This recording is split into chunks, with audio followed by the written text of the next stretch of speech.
میری آنکھوں سے تیزی سے آنسو بہہ رہے تھے۔ میں سوچ بھی نہیں سکتی تھی کہ قسمت میرے ساتھ اتنا بڑا مذاق کر سکتی ہے۔ میں جو سمجھتی تھی کہ میرا ماموں زاد مجھ سے شادی کر لے گا، مگر ایسا کچھ بھی نہیں ہوا۔ شادی کرنا تو دور کی بات، اس نے مڑ کر میری طرف دیکھنا بھی پسند نہیں کیا۔ اس نے صرف اور صرف میری زندگی برباد کرنی تھی اور مجھے کسی کو بھی منہ دکھانے کے قابل نہیں چھوڑنا تھا۔ میرے دل سے اس کے لیے صرف اور صرف بددعائیں نکل رہی تھیں۔ ابھی تھوڑی دیر پہلے ہی میری کزن میرے کان میں سرگوشی کر کے گئی تھی کہ تمہارا شوہر بہت بڑا شرابی ہے۔ مجھے شرابی لوگوں سے شروع دن سے ہی بہت نفرت تھی۔ انہیں دیکھ کر ہی میرا دل بہت بری طرح سے خراب ہونے لگتا تھا۔ میں ہمیشہ سے دعا کرتی تھی کہ اللہ تعالیٰ لڑکیوں کو شرابی لڑکوں سے بچائے۔ میں نہیں جانتی تھی کہ میری زندگی میں اتنی بڑی آزمائش آ جائے گی کہ میری اپنی شادی ہی ایک ایسے لڑکے کے ساتھ ہو جائے گی جو شراب کا عادی ہے۔ اچانک ہی میری ممانی کمرے کے اندر داخل ہوئیں۔ مجھے اس طرح سے روتا دیکھ کر وہ تیزی سے میرے پاس آئیں۔ انہوں نے میرا چہرہ اپنے ہاتھوں میں دبوچا اور زور سے دباتے ہوئے کہنے لگی، تمہیں میں نے کتنی بار کہا ہے کہ اپنے ان منحوس آنسوؤں کو صاف کیا کرو۔ جب بھی تم اپنے یہ منحوس آنسو بہاتی ہو، کوئی نہ کوئی مصیبت آ جاتی ہے۔ پہلے بھی تمہاری وجہ سے ہمارے گھر میں ہر وقت نحوست چھائی رہتی تھی۔ ابھی میں شکر کر رہی ہوں کہ تم چلی جاؤ گی تو نحوست ختم ہو جائے گی، مگر تم ہو کہ جاتے جاتے بھی سب کچھ خراب کرنا چاہ رہی ہو۔ ممانی، آپ مجھ سے اس قدر نفرت کیوں کرتی ہیں؟ میں نے روتے ہوئے ان سے پوچھا۔ میری بات سن کر انہوں نے منہ پھیر لیا اور مجھے کہنے لگیں، تمہیں اس بات کا اچھی طرح سے پتہ ہے، اس لیے مجھ سے یہ سوال کرنے کی ضرورت نہیں ہے۔ چلو اب جلدی سے اپنے آنسو صاف کرو۔ میرے پاس زیادہ پیسے نہیں ہیں جو میں ہر 5 منٹ کے بعد تمہارا نئے سرے سے میک اپ کرواؤں گی۔ اس کے ساتھ ہی انہوں نے 2-3 تھپڑ میرے سر پر مارے اور کمرے سے باہر نکل گئیں۔ میرے سر میں پہلے ہی شدید درد ہو رہا تھا۔ ان کے بھاری تھپڑ کھا کر مجھے لگا کہ تھوڑی ہی دیر بعد میرا سر پھٹ جائے گا۔ میری طبیعت بہت زیادہ خراب ہونے لگی تھی۔ سمجھ نہیں آ رہا تھا کہ کیا کروں۔ ایک بار تو دل میں آیا کہ یہاں سے کہیں دور بھاگ جاتی ہوں، کم از کم اس ذلت بھری زندگی سے تو جان چھوٹ جائے گی۔ مگر جب بھی بھاگنے کا سوچتی تھی تو 3 سال پہلے کا واقعہ میری آنکھوں کے سامنے گھوم جاتا تھا، جس کی وجہ سے میری ہمت ہی نہیں پڑتی تھی کہ میں گھر سے باہر قدم نکالنے کے بارے میں بھی سوچوں۔ میری کزن تیزی سے بھاگتی ہوئی میرے پاس آئی اور میرے کانوں میں سرگوشی کرتے ہوئے کہنے لگی، دراصل تمہارا ماموں زاد تمہیں بلا رہا ہے۔ کزن کی بات سن کر میں نے حیرانگی سے اس کے چہرے کی طرف دیکھا۔ دراصل ایک یہی میری واحد دوست تھی جسے میری سچائی کے بارے میں معلوم تھا۔ میں نے اس سے غصے سے پوچھا کہ اب وہ مجھ سے کیا کہنا چاہتا ہے؟ زندگی تو اس نے میری خراب کر ہی دی ہے، اب کیا وہ میرے زخموں پر نمک چھڑکنے کے لیے آیا ہے؟ میری بات سن کر اس نے لا علمی کا اظہار کیا اور مجھے کہنے لگی کہ اس بارے میں تو مجھے کچھ بھی اندازہ نہیں ہے، لیکن وہ کافی سنجیدہ نظر آ رہا ہے۔ لگتا ہے کہ اس نے تم سے کوئی ضروری بات کرنی ہے اور یہ بھی ہو سکتا ہے کہ وہ اپنے کیے پر شرمندہ ہو اور تم سے نکاح کرنے کے لیے تیار ہو جائے۔ کزن کی یہ بات سن کر ایک لمحے کے لیے میرا دل تیزی سے دھڑکا۔ اس شخص نے میرے ساتھ بہت زیادتی کی تھی۔ اس نے مجھے کسی سے بھی نظریں ملانے کے قابل نہیں چھوڑا تھا، مگر اس کے باوجود بھی میرا دل صرف اور صرف اس کے نام پر دھڑکتا تھا۔ نہ جانے کیوں مجھے اس سے اتنی شدید محبت ہو گئی تھی کہ اس کی اس قدر ستم ظریفیوں کے باوجود بھی میں یہ خواہش کر رہی تھی کہ وہ مجھے اپنا لے۔ شاید اس کی ایک اور بڑی وجہ یہ بھی تھی کہ میں جانتی تھی کہ اس کے علاوہ کوئی بھی مجھے عزت نہیں دے پائے گا۔ اب میں اس سے کیسے ملنے کے لیے جاؤں؟ باہر بہت سارے مہمان بیٹھے ہوئے ہیں۔ ممانی کے بارے میں بھی تمہیں اچھی طرح سے پتہ ہے۔ اگر انہیں یہ علم ہو گیا کہ میں ان کے بیٹے کے کمرے میں موجود اس کے ساتھ کھڑی باتیں کر رہی ہوں تو ایک نئی مصیبت آ جائے گی۔ تم فکر مت کرو، میں اسے یہیں پر ہی بلا لیتی ہوں۔ اس سے پہلے کہ وہ کمرے سے باہر نکلتی، میں نے اس کا ہاتھ پکڑا اور اسے کہا، کیا تم پاگل ہو گئی ہو یا تمہارے دماغ نے کام کرنا بند کر دیا ہے؟ تمہیں اندازہ بھی ہے کہ اگر یہاں پر کوئی آ جاتا ہے اور ہم دونوں کو بات کرتے ہوئے دیکھ لیتا ہے تو ایک نئی کہانی شروع ہو جائے گی۔ فکر مت کرو، اس کہانی کا تمہاری زندگی پر کوئی بھی اثر نہیں پڑے گا، اور اگر بہت زیادہ بات بگڑی بھی تو زیادہ سے زیادہ کیا ہوگا، تمہارا رشتہ ہی ٹوٹ جائے گا۔ تمہیں تو شکر ادا کرنا چاہیے کہ اس شرابی سے تمہاری جان چھوٹ جائے گی۔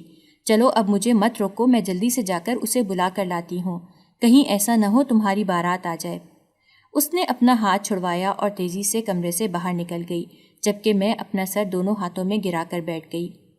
مزید 15 منٹ ہی گزرے تھے کہ کمرے کا دروازہ کھلا۔ میں نے سر اٹھا کر دیکھا تو سامنے ہی دشمن جان کھڑا تھا، جو مسکراتی ہوئی نظروں سے میرے چہرے کی طرف دیکھ رہا تھا۔ مگر اس کے لبوں پر اس وقت بہت ہی عجیب مسکراہٹ پھیلی ہوئی تھی۔ یوں لگ رہا تھا جیسے اسے میری یہ حالت دیکھ کر بہت سکون مل رہا ہو۔ اسے دیکھ کر میری آنکھوں میں آنسو آ گئے۔ میں تیزی سے اٹھ کر اس کے پاس گئی۔ اس سے پہلے کہ میں اس کے قریب پہنچتی اس نے ہاتھ کے اشارے سے مجھے دور رہنے کا کہا اور میرے جسم کی طرف دیکھتے ہوئے کہنے لگا، اپنا یہ گندا وجود لے کر مجھ سے دور ہی کھڑی رہو۔ میں تم سے دوری ختم کرنے کے لیے نہیں آیا اور نہ ہی میں تمہیں کسی قسم کے دلاسے یا تسلیاں دینے کے لیے آیا ہوں، بلکہ میں تو تمہیں یہ بتانے کے لیے آیا ہوں کہ تم جیسی لڑکیوں کی قسمت کبھی بھی اچھی نہیں ہو سکتی، اور تم جیسی لڑکیوں کے نصیب میں یا تو شرابی اور جواری بچتے ہیں یا پھر ایسے لوگ بچتے ہیں جو تم لوگوں کی عزت کرنا جانتے ہی نہیں۔ میں نے بے یقینی سے اس کے چہرے کی طرف دیکھا اور اسے کہا کہ میرے ساتھ جو کچھ بھی ہوا ہے تمہاری وجہ سے ہوا ہے۔ اگر تم میرے ساتھ ایسا نہ کرتے تو شاید میرا شوہر میری عزت کرنے کے لیے تیار ہو جاتا۔ پھر میں نے اس کے سامنے ہاتھ جوڑ دیے اور اسے کہا کہ خدا کے لیے میری مدد کرو، مجھے اس دلدل سے باہر نکال دو۔ وہ انسان شرابی ہے اور تمہیں پتہ ہے کہ مجھے شرابیوں سے کتنی نفرت ہے۔ یہ تمہارا مسئلہ ہے، اب مجھے تمہاری پسند اور ناپسند سے کوئی فرق نہیں پڑتا۔ میرا مقصد تو صرف اور صرف تمہیں حاصل کرنا تھا اپنے مقصد میں، اور میں کامیاب ہو گیا ہوں۔ اب اس کے بعد میرا تم سے کوئی بھی ناطہ نہیں ہے۔ میں نے اسے کہا، کیا تم اللہ سے خوفزدہ نہیں ہوتے؟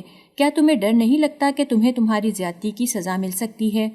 اس نے انتہائی نفرت سے میرے چہرے کی طرف دیکھا اور مجھے کہا کہ میں نے تمہارے ساتھ کسی بھی قسم کی زیادتی نہیں کی، بلکہ میں نے جو کچھ بھی کیا ہے بالکل ٹھیک ہی کیا ہے، تم اسی کی ہی مستحق تھی۔ اسے اپنے کیے پر ذرا بھی شرمندگی نہیں تھی۔ میں اس کے سامنے بیٹھ کر پھوٹ پھوٹ کر رونے لگی۔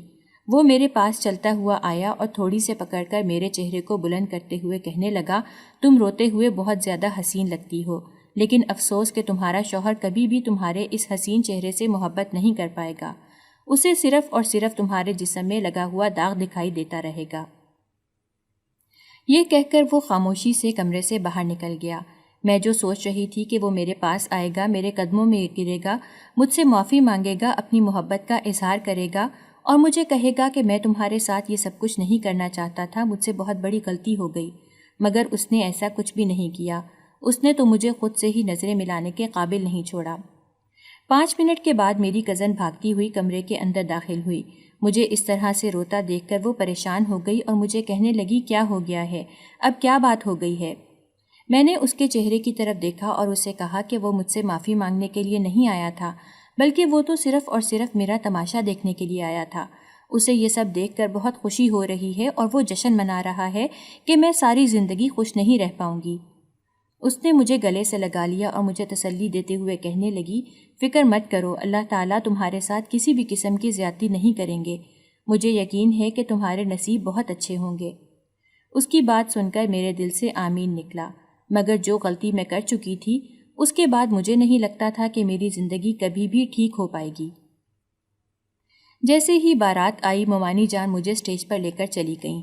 چونکہ میرا میک اپ بہت بری طرح سے خراب ہو گیا تھا، اسی وجہ سے مجھے نئے سرے سے تیار کیا گیا تھا، مگر اس بار زیادہ سنگھار نہیں تھا، بہت ہی سادگی سے کیا گیا میک اپ اور تھوڑی سی جولری۔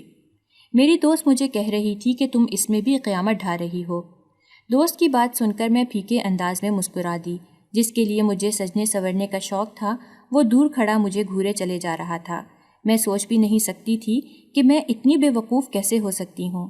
میں سوچ بھی نہیں سکتی تھی کہ میں اس انسان کی چالاکی کو نہیں سمجھ پاؤں گی اور اپنا سب کچھ کھو دوں گی۔ اور پھر میں ہمیشہ کی طرح اپنی سسرال آ گئی۔ میرے سسرال والے بہت ہی عجیب و غریب تھے۔ میری ساس تو میرا چہرہ دیکھنا پسند ہی نہیں کرتی تھی، اور جہاں تک میرے سسر کا سوال تھا تو وہ مجھے سلام کر کے اپنے کمرے میں چلا گیا۔ اب میں ٹی وی والے کمرے میں اکیلی بیٹھی ہوئی تھی اور بے وقوفوں کی طرح اپنے چاروں طرف دیکھ رہی تھی۔ میری ساری نندیں بھی اپنے گھروں کو واپس چلی گئی تھیں۔ میں سوچ بھی نہیں سکتی تھی کہ اس طرح سے یہ لوگ میرا استقبال کریں گے۔ میں نئی نویلی دلہن تھی، لیکن مجھے کوئی بھی پروٹوکول نہیں دیا جا رہا تھا۔ میں بے چارگی سے وہاں پر بیٹھی ہوئی تھی جب اچانک ہی مجھے اپنے نام کی پکار سنائی دی۔ جب پلٹ کر دیکھا تو وہاں پر میرا شوہر کھڑا تھا، جس کا رنگ سیاہ تھا اور اس کی آنکھیں سرخ تھیں۔ وہ اس وقت کوئی وحشی انسان نظر آ رہا تھا۔ اسے دیکھ کر میرا دل تیزی سے دھڑکنے لگا۔ میں اسے زندگی میں پہلی بار دیکھ رہی تھی۔ مجھے دیکھ کر وہ عجیب سے انداز میں مسکرانے لگا اور مجھے کہنے لگا کہ میں سوچ بھی نہیں سکتا تھا کہ مجھے اس قدر خوبصورت بیوی مل سکتی ہے۔ مجھے تو تمہیں دیکھ کر بھی یقین نہیں آ رہا۔ تمہارے گھر والوں نے یقیناً تمہارے ساتھ بہت بڑی زیادتی کی ہے یا تم نے ہی کوئی گل کھلایا ہوگا۔ شوہر کے منہ سے اس طرح کی بات سن کر میں نے اپنی گردن جھکا دی۔ وہ تیزی سے چلتا ہوا میرے پاس آیا اور قریب ہی بیٹھتے ہوئے کہنے لگا، مجھے سچ سچ بتاؤ، کیا تم نے کسی قسم کا کوئی گل کھلایا ہے؟ میں نے تیزی سے نفی میں سر ہلایا تو وہ مسکرانے لگا اور کہنے لگا، ایسا تو ہو ہی نہیں سکتا کہ تم نے کوئی گل نہ کھلایا ہو۔ کیا تمہیں پتہ نہیں ہے کہ صرف ان لڑکیوں کی شادی شرابیوں کے ساتھ طے ہوتی ہے جن لڑکیوں کا کوئی کردار نہیں ہوتا یا جن لڑکیوں نے اپنے کردار کو داغدار کر دیا ہوتا ہے؟ اب کی بار میری آنکھوں سے تیزی سے آنسو بہنے لگے تھے۔ یہ انسان میری سوچ سے بھی زیادہ چالاک تھا۔ یہ اس بات سے پتہ لگا چکا تھا کہ میں کچھ غلط کر چکی ہوں۔ مجھے خوف محسوس ہو رہا تھا کہ جب اسے حقیقت کے بارے میں پتہ چلے گا تب یہ نہ جانے میرے ساتھ کیا حال کرے گا۔ چلو اب جلدی سے کمرے میں چلتے ہیں۔ اس نے میرا ہاتھ پکڑا اور مجھے اپنے ساتھ گھسیٹتے ہوئے کمرے میں لے کر چلا گیا۔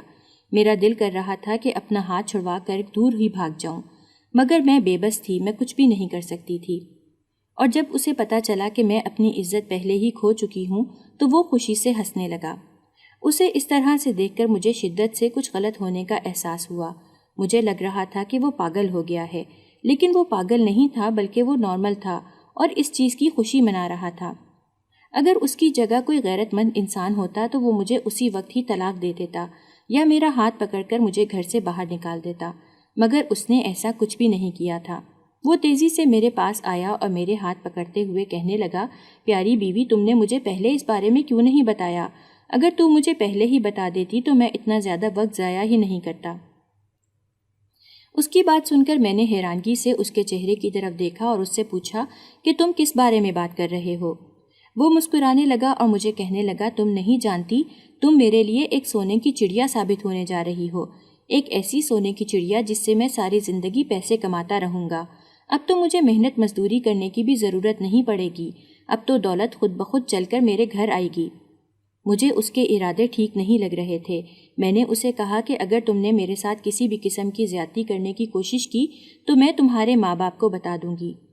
میری بات سن کر وہ ہنسنے لگا اور مجھے کہنے لگا، تم کون سے ماں باپ کی بات کر رہی ہو؟ اور تم جس مرد اور عورت کو میرے ماں باپ سمجھ رہی ہو ان سے میرا دور دور تک کوئی تعلق نہیں ہے۔ انہیں تو میں نے تھوڑے سے پیسے دیے تھے تاکہ وہ میری کسی عورت سے شادی کروا دیں، چونکہ میں اکیلا تھا اور اکیلے زندگی گزار کر تھک چکا تھا۔ گھر کے کام اور باہر کے کام سنبھالنا میرے لیے بہت مشکل ہو گیا تھا۔ اسی وجہ سے میں چاہتا تھا کہ اس گھر میں کوئی عورت آ جائے جو گھر کا نظام سنبھالے۔ میں نہیں جانتا تھا کہ مجھے اتنی پیاری عورت مل جائے گی جو نہ صرف گھر کا نظام سنبھالے گی بلکہ اس کے ساتھ ساتھ مجھے پیسے کما کر بھی دے گی۔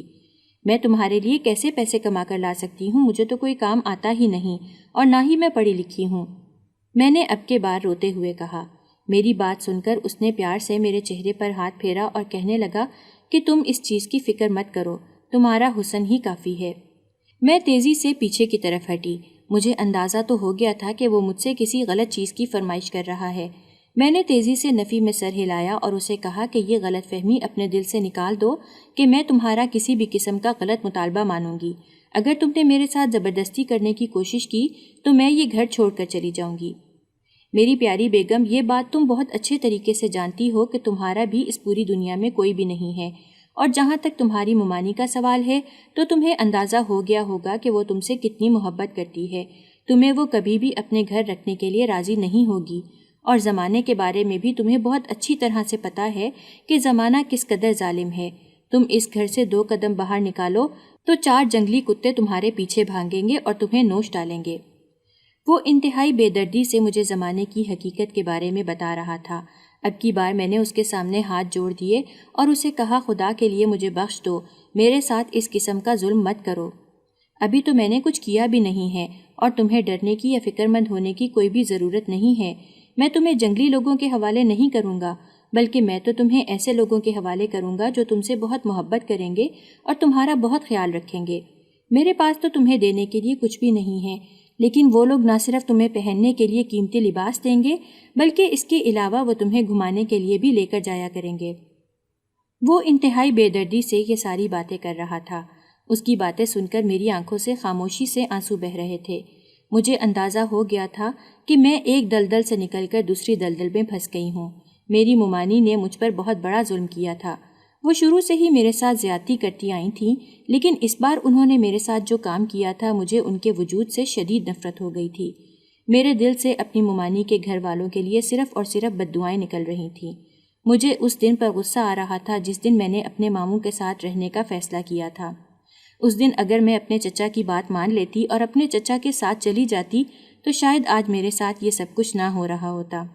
لیکن میں اپنی نانی کی محبت کے ہاتھوں مجبور ہو گئی تھی، اور جس نانی نے مجھ سے وعدہ کیا تھا کہ وہ میرا خیال رکھیں گی اور مجھے کبھی بھی کسی چیز کی ضرورت محسوس نہیں ہونے دیں گی، وہ تقریباً 2 مہینے کے بعد ہی انتقال کر گئیں، اور ان 2 مہینوں کے بعد ممانی کا اصل چہرہ میری نظروں کے سامنے آ گیا۔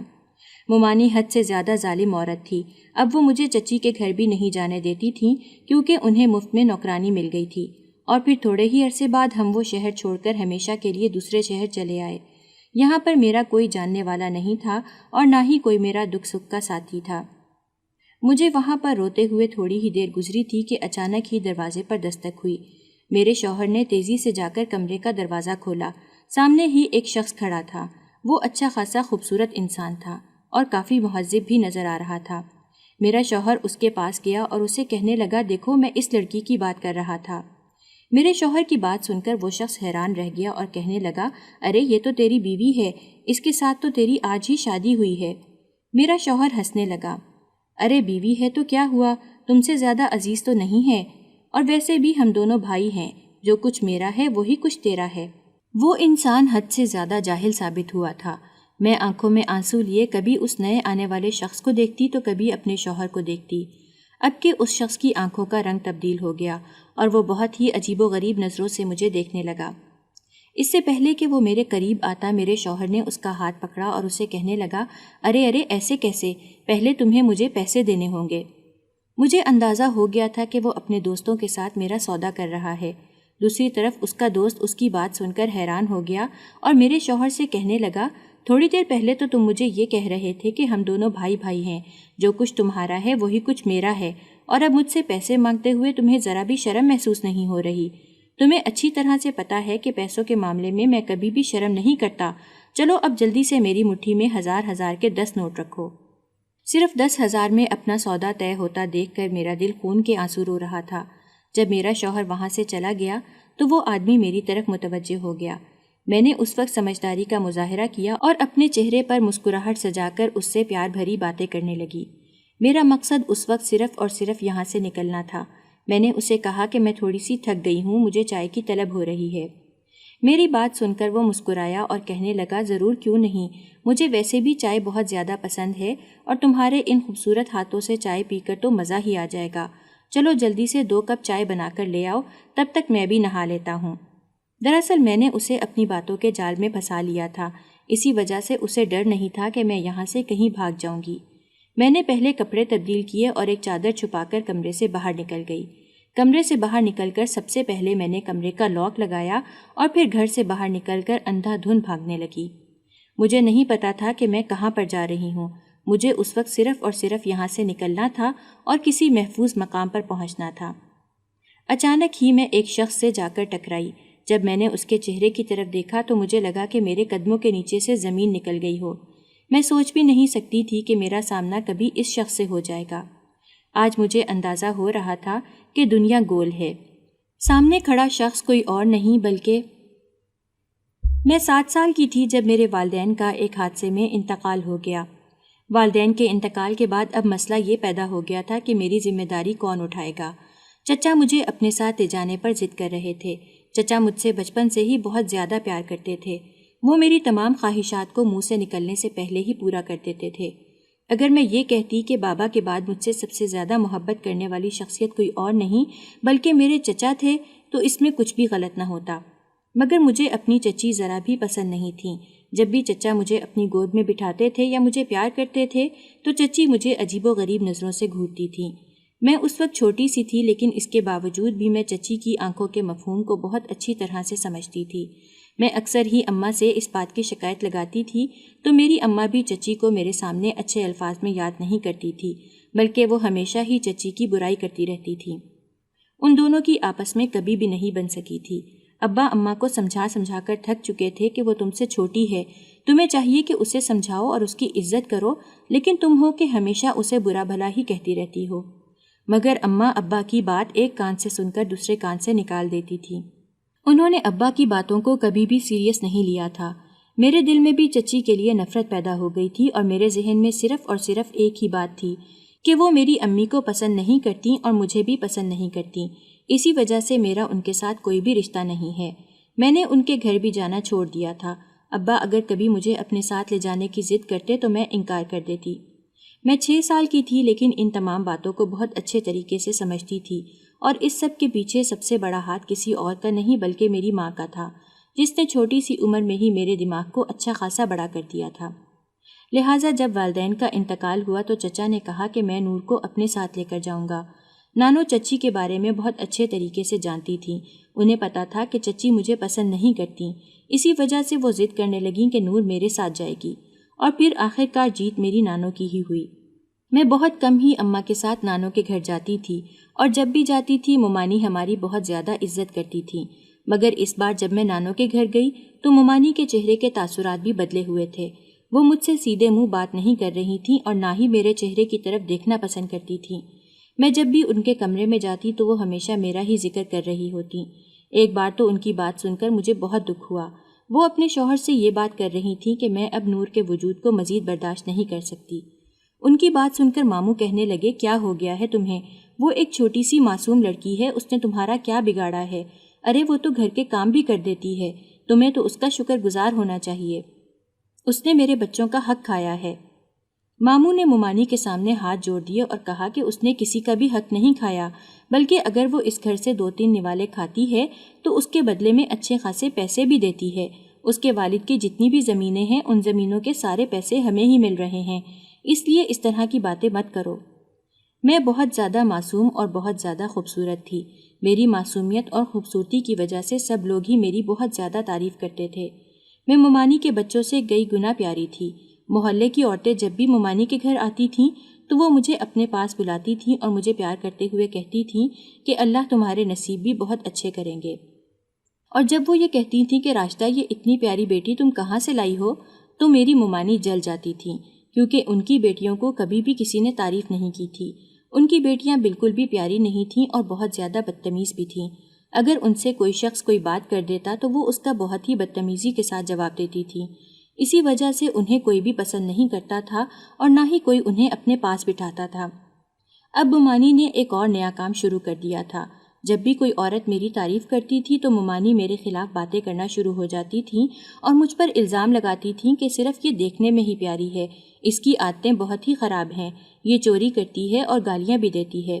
میری شکل دیکھ کر وہ عورتیں تیزی سے نفی میں سر ہلا دیتیں اور کہتیں کہ ایسا ممکن نہیں ہو سکتا، جتنے پیارے انداز میں یہ بات کرتی ہے اور جتنی عزت سے یہ ہمیں پکارتی ہے، ہم تو سوچ ہی نہیں سکتے کہ یہ چوری کر سکتی ہے یا کسی کے ساتھ بدتمیزی کر سکتی ہے۔ جیسے جیسے میں بڑی ہو رہی تھی میری خوبصورتی میں بھی اضافہ ہو رہا تھا۔ نہ صرف میں بہت خوبصورت تھی بلکہ اس کے ساتھ ساتھ میں بہت ذہین بھی تھی۔ 5ویں تک میں پہلی پوزیشن لیتی آئی تھی، لیکن 6ٹھی کلاس میں مامی نے میرا داخلہ کروانے سے انکار کر دیا۔ میں بہت زیادہ روئی پیٹی لیکن وہ میری بات سننے کے لیے تیار ہی نہیں تھیں۔ ان دنوں میرے ماموں بھی ملک سے باہر ہوتے تھے۔ میں نے ایک دن ان سے فون پر رابطہ کرنے کی کوشش کی تو ممانی نے مجھے بہت بری طرح سے پیٹا۔ میں بہت زیادہ خوفزدہ ہو گئی تھی۔ مجھے مار سے شروع دن سے ہی بہت زیادہ ڈر لگتا تھا، اور دوسری بات یہ تھی کہ مجھے نہیں یاد پڑتا تھا کہ مجھے کبھی اماں نے مارا ہو۔ میں ہمیشہ ہی اپنے گھر والوں کی لاڈلی رہی تھی۔ اماں نے تھپڑ مارنا تو دور کی بات، کبھی مجھ سے اونچی آواز میں بات بھی نہیں کی تھی۔ مجھے لگ رہا تھا کہ یہاں پر آ کے میں نے اپنی زندگی کی سب سے بڑی غلطی کر دی ہے۔ نانو کا تو انتقال ہو گیا تھا اور ان کے بعد میری زندگی اجیرن بن گئی تھی۔ جب میری عمر 18 سال کی ہوئی تو میں نے اپنی زندگی میں ایک تبدیلی محسوس کی۔ میں جب بھی کہیں تنہا بیٹھی ہوتی تھی تو مجھے یوں محسوس ہوتا تھا جیسے کوئی میرے چہرے کی طرف دیکھ رہا ہے۔ جب میں نظر اٹھا کر دیکھتی تھی تو وہ میرے ماموں کا سب سے بڑا بیٹا ہوتا تھا، جو مجھ سے تقریباً 3 سال ہی بڑا تھا۔ وہ ہمیشہ مجھے مسکراتی ہوئی نظروں سے دیکھتا تھا۔ میں اس کی نظروں کے مفہوم کو سمجھ نہیں پاتی تھی، لیکن جس انداز سے وہ دیکھتا تھا اس سے میرے دل کی دھڑکن بہت تیز ہو جاتی تھی اور دل میں گدگدی کا احساس ہوتا تھا۔ یہ احساس نیا اور انوکھا تھا، مجھے بہت ہی مزہ آتا تھا۔ تھوڑے ہی دنوں کے بعد وہ میرے پاس آیا اور مجھے کہنے لگا کہ میں تم سے محبت کرتا ہوں۔ اس کی بات سن کر میں نے حیرانگی سے اس کے چہرے کی طرف دیکھا۔ میں سوچ بھی نہیں سکتی تھی کہ وہ کبھی مجھ سے اس طرح کی بات کہہ سکتا ہے، کیونکہ مجھے اس کے ساتھ رہتے ہوئے تقریباً 9 سال گزر چکے تھے، لیکن ان 9 سالوں میں اس نے کبھی بھی مجھ سے بات کرنے کی کوشش نہیں کی تھی، اور 9 سال بعد جب وہ مجھ سے بات کر رہا تھا تو وہ مجھ سے محبت کا اعتراف کر رہا تھا۔ میرا دل تیزی سے دھڑکنے لگا۔ اس سے پہلے کہ میں اسے اس کی مرضی کا کوئی جواب دیتی، میری نظروں کے سامنے اپنی ممانی کا چہرہ گھوم گیا۔ وہ مجھ سے بہت زیادہ نفرت کرتی تھی۔ میں اچھی طرح سے جانتی تھی کہ وہ مجھے کبھی بھی اپنی بہو بنانے پر راضی نہیں ہوں گی۔ میں نے ارسلان سے معذرت کی اور اسے کہا کہ ایسا نہیں ہو سکتا، بہتر یہی ہے کہ تم پیچھے ہٹ جاؤ۔ میری بات سن کر وہ تڑپ اٹھا اور کہنے لگا کہ تم اس طرح کی بات کر کے میرا دل نہیں توڑ سکتی، تمہیں ذرا بھی اندازہ نہیں ہے کہ میں نے کتنی مشکل سے یہ سب کہا ہے۔ میں یوں اپنے دل کا اظہار کسی کے سامنے نہیں کرتا۔ ارسلان کی بات سن کر میں چند لمحوں کے لیے خاموش ہو گئی۔ یہ بات تو میں بھی اچھی طرح سے جانتی تھی کہ وہ کسی کے سامنے بھی اپنے دل کی بات نہیں کرتا تھا، اور ممانی بھی اس کی اس عادت کی وجہ سے بہت پریشان تھی۔ کوئی بڑی سے بڑی مشکل کیوں نہ آ جاتی، ارسلان خاموشی سے وہ سب کچھ سہ لیتا تھا، لیکن کسی کو بھی کچھ نہیں کہتا تھا۔ میں نے اس کی بات کا جواب نہیں دیا اور خاموشی سے اپنے کمرے میں چل دی۔ مجھے لگ رہا تھا کہ میں تھوڑے ہی دنوں بعد یہ بات بھول جاؤں گی، لیکن یہ بات اب میرے دماغ میں بہت بری طرح سے فٹ ہو گئی تھی۔ ہر وقت ہی ارسلان کا اظہار میرے دماغ میں گونجتا رہتا تھا۔ مجھے سمجھ نہیں آ رہی تھی کہ میں کیا کروں، آخر اس سب سے کیسے نکلوں۔ ایک دن میں صحن میں بیٹھی ہوئی تھی جب اچانک ہی مجھے ممانی چھت پر جاتی ہوئی نظر آئیں۔ اسی وقت مجھے یہ یاد آیا کہ ممانی نے مجھے چھت سے کپڑے اتارنے کے لیے کہا تھا۔ میں تیزی سے ان کے پیچھے بھاگی۔ اس سے پہلے کہ میں چھت پر قدم رکھتی کہ میرے کانوں میں ممانی کی آواز آئی، جو کہ کسی جاننے والے کو بتا رہی تھی کہ میں نور کی شادی کسی بھی لولے لنگڑے بندے سے کر دوں گی، ویسے بھی کوئی بھی اسے پوچھنے والا نہیں ہے۔ ان کے منہ سے اس طرح کی باتیں سن کر میرا دل بہت بری طرح سے گھبرا گیا۔ میں سوچ بھی نہیں سکتی تھی کہ وہ میرے ساتھ اتنا بڑا ظلم کر سکتی ہیں۔ اسی وقت ہی میرے ذہن میں ممانی کے بیٹے کی باتیں گونجنے لگیں۔ اس وقت شیطان بھی مجھے بھٹکا رہا تھا، اور میرے ذہن میں صرف اور صرف ایک ہی بات تھی کہ اس وقت صرف اور صرف ارسلان ہی ہیں جو میری مدد کر سکتا ہے۔ اگر ارسلان مجھ سے شادی کرنے کے لیے تیار ہو گیا تو میں کسی لولے لنگڑے سے شادی کرنے سے بچ جاؤں گی۔ اس وقت میں تھی بھی بہت کم عمر اور نادان۔ مجھے کسی بھی بات کی زیادہ سمجھ نہیں تھی اور نہ ہی کوئی مجھے سمجھانے والا تھا۔ اسکول تو میں ایک لمبے عرصے سے پہلے ہی چھوڑ چکی تھی۔ ممانی نے میرے ساتھ بہت بڑا ظلم کیا تھا۔ انہوں نے نہ تو مجھے دنیاوی تعلیم دلائی تھی اور نہ ہی مجھے دین کی تعلیم دلائی تھی۔ صرف ایک ہی بار میں نے قرآن پاک پڑھا تھا، اور پھر اس کے بعد انہوں نے مجھے مدرسے بھی نہیں بھیجا تھا۔ میں ارسلان کے پاس گئی اور اسے کہا کہ اب تم ابھی بھی مجھ سے شادی کرنا چاہتے ہو؟ میری بات سن کر اس نے تیزی سے ہاں میں سر ہلا دیا اور مجھے کہنے لگا کہ میں تم سے بہت محبت کرتا ہوں اور تمہارے بغیر زندگی گزارنا میرے لیے مشکل ہی نہیں ناممکن ہے۔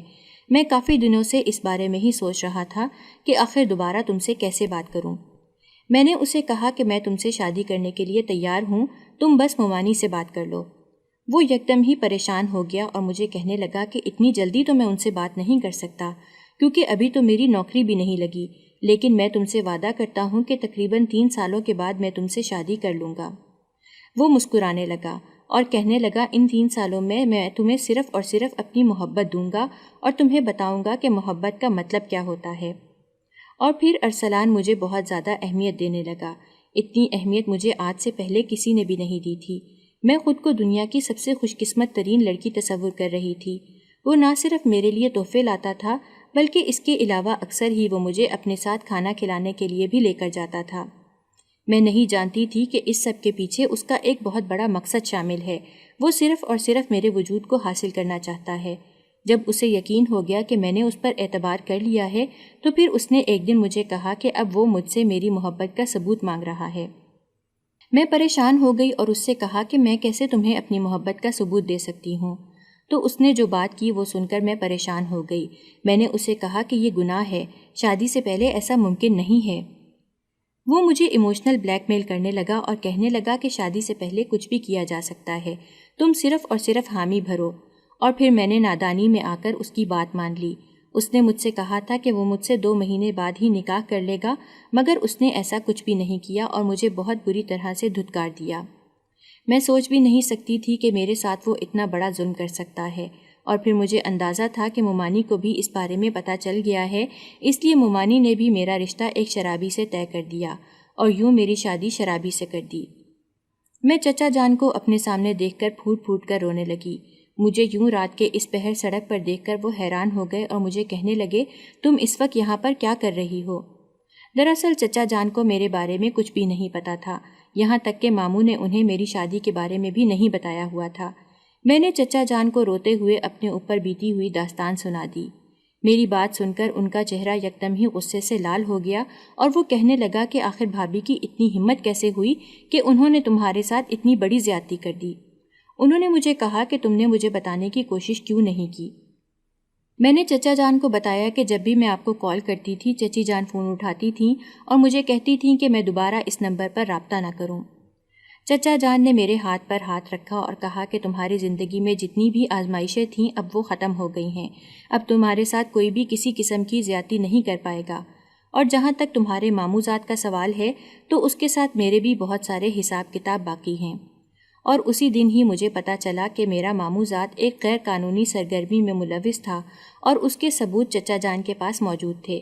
چچا جان نے نہ صرف اس پر زیادتی کا الزام لگایا بلکہ اس کے ساتھ ساتھ غیر قانونی سرگرمی میں ملوث ہونے کا بھی الزام لگایا، جس کی وجہ سے وہ جیل چلا گیا اور اسے عمر قید ہو گئی۔ اور جہاں تک میرے شرابی شوہر کا سوال تھا تو میں نے اس سے طلاق لے لی اور ہمیشہ ہمیشہ کے لیے چچا کے گھر واپس آ گئی۔ چچی جان مجھ سے بہت شرمندہ تھیں، وہ سچے دل سے مجھ سے معافی مانگتی تھیں۔ میں نے بھی انہیں معاف کر دیا تھا کیونکہ وہ مجھ سے بڑی تھیں اور میں انہیں بار بار شرمندہ ہوتا ہوا نہیں دیکھ سکتی تھی۔ چچا جان کا ایک بیٹا بھی تھا جس کی 1 سال پہلے ہی شادی ہوئی تھی، لیکن اس کی اپنی بیوی کے ساتھ نہیں بن سکی تھی، جس کی وجہ سے اس نے اپنی بیوی کو طلاق دے دی تھی۔ جب چچا جان نے مجھ سے اپنے بیٹے کے ساتھ شادی کے سلسلے میں بات کی تو میں نے ان کی بات خاموشی سے مان لی۔ پہلے بھی ان کی بات کا انکار کر کے میں نے اپنے ساتھ بہت بڑی زیادتی کی تھی، مگر میں دوبارہ اپنے ساتھ کوئی ظلم نہیں کرنا چاہتی تھی۔ اس بار میری شادی کامیاب ثابت ہوئی۔ میرا شوہر میرا بہت خیال رکھتا تھا اور وہ مجھ سے بہت محبت کرتا تھا۔ جو احساس کمتری تھی وہ ختم ہو گئی تھی۔ اب چچی کا رویہ بھی ٹھیک ہو گیا تھا۔ نہ صرف مجھے ماں کا پیار مل رہا تھا بلکہ اس کے ساتھ ساتھ باپ کا بھی پیار نصیب ہو گیا تھا۔